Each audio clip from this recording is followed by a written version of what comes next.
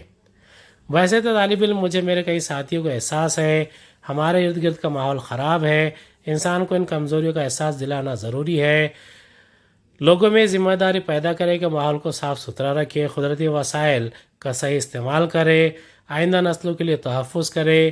جو لوگ ان باتوں سے لا علم ہیں ہم نہایت سہولت کے مطابق ان کے علم میں لائے۔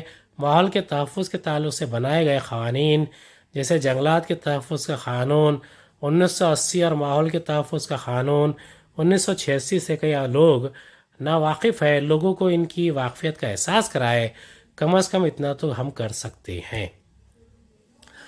دی ہوئی شکل کا مشاہدہ کیجیے اور سوالوں کے جواب لکھیے۔ شکل میں کون سا برقی توانائی کا مرکز ہے؟ یہ برقی توانائی کا مرکز کس پر منحصر ہے؟ کیا برقی توانائی حاصل کرنے کا طریقہ ماحول دوست ہے اور کیوں؟ شکل میں قدرتی گیس پر منحصر برقی توانائی کے مرکز کا خاکہ دیا گیا ہے۔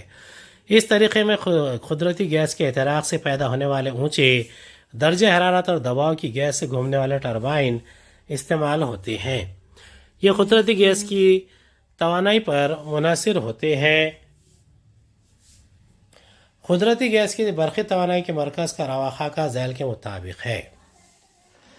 برقی توانائی، قدرتی گیس میں موجود کیمیائی توانائی، قدرتی گیس کے احتراق سے پیدا ہونے والی توانائی بالحرکت، ٹربائن میں موجود توانائی بالحرکت، برقی توانائی۔ برقی توانائی حاصل کرنے کا طریقہ ماحول دوست ہے کیونکہ اس میں قدرتی گیس کا احتراق ہوتا ہے جس کے دوران دھوئیں اور گیسوں کا اخراج نہیں ہوتا۔ برقی توانائی کے اس مرکز کے کام کرنے کی صلاحیت بھی زیادہ ہوتی ہے۔ ذیل میں دی ہوئی حیوانات کی شکلوں کا مشاہدہ کیجیے، ان کی جماعت بندی کیجیے اور خصوصیات لکھیے۔ کوئی 3 کرے تو بھی چلے گا، 3 ہی کرنا ہے۔ پہلا، جھینگر عالم حیوانات، ذیلی عالم ہے غیر جیلی عائلہ، جوڑدار پیر والے، جماعت کیڑے، مثال جھینگر۔ خصوصیات، ان کے پیر جوڑدار ہوتے ہیں۔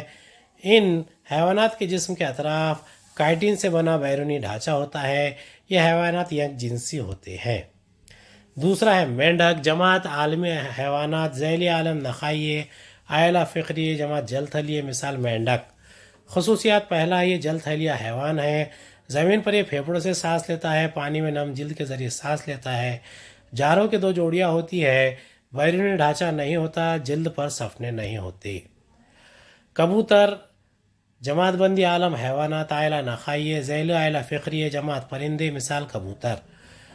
خصوصیات، فضائی توافق کے حیوان ہیں، ان کا جسم گاودم ہوتا ہے، اگلے جوارے پروں میں تبدیل ہو جاتے ہیں، یہ گرم خون کے حیوانات ہے۔ سوال نمبر 4 ہے، مند ذیل میں سے کوئی ایک سوال حل کیجیے۔ 5 نمبر کے لیے پہلا، ذیل میں دی ہوئی شکل کا مشاہدہ کیجیے، اسے درست طور پر نامزد کیجیے۔ دی ہوئی شکل کس سے متعلق ہے؟ ایندھن کی تیاری کا طریقہ کون سا ہے؟ شکل میں ظاہر کیا گیا طریقہ کیوں اہم ہے؟ اس طریقے سے کون کون سی قسم کے ایندھن حاصل کیے جاتے ہیں؟ ایندھن کی بچت کرنا آج کے دور کے لیے نہایت اہم ہے۔ اس عنوان پر پیراگراف نوٹ لکھیے۔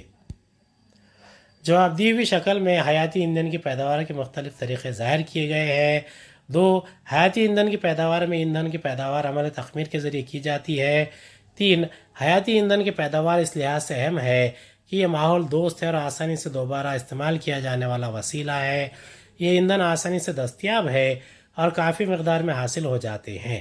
یہ مستقبل کے لیے نہایت کارآمد ہے، اس لیے یہ نہایت اہم ہے۔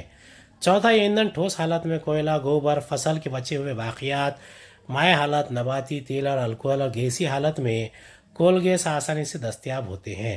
چونکہ یہ مفید ہے، اس لحاظ سے یہ نہایت اہم ہے۔ مستقبل میں ان ایندھنوں پر انحصار کیا جا سکتا ہے۔ 5، جدید دور میں ٹیکنالوجی اور ترقی ایک دوسرے پر منحصر ہوتی ہے۔ دونوں کے حصول کے لیے توانائی درکار ہوتی ہے۔ انسان توانائی کے حصول کے نئے نئے طریقے دریافت کرتا رہتا ہے، لیکن مشکل یہ ہے کہ ان نئے طریقوں کے استعمال سے اور بڑھتی ہوئی آبادی کی وجہ سے توانائی کی ضروریات میں بھی اضافہ ہوتا جا رہا ہے۔ توانائی کے حصول کے مختلف طریقوں میں ایندھن کا استعمال ہوتا ہے۔ ایندھن کے استعمال سے توانائی تو حاصل ہوتی ہے، لیکن اس کے حصول کی خاطر آلودگی میں بھی اضافہ ہو رہا ہے۔ اس لیے ہمیں ہمارے ایندھن کی بچت کرنا ناگزیر ہو گیا ہے۔ ایندھن کی بچت کرنے سے آلودگی میں بے تحاشا اضافہ پر قابو رکھا جا سکتا ہے، اس لیے آج کے دور میں ایندھن کی بچت ضروری ہو گئی ہے۔ 10 ذیل شکلوں کا مشاہدہ کیجیے اور سوالات کے جوابات لکھیے۔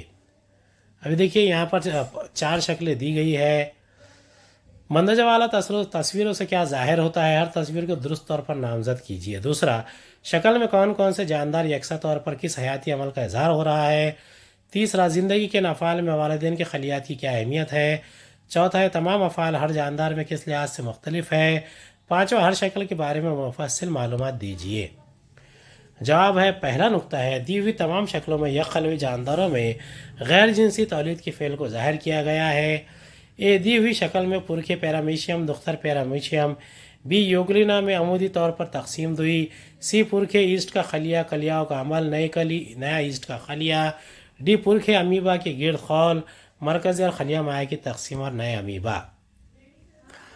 دی ہوئی شکلوں میں بالترتیب پیرامیشیم، یوگلینا، ایسٹ اور امیبا جیسے یک قلوی جاندار غیر جنسی تولید کے طریقے ظاہر کیا گیا ہے۔ غیر جنسی تولید میں زواجے جگتے نہیں بنتے، مختلف طریقوں سے خلیات کی تقسیم ہوتی ہے۔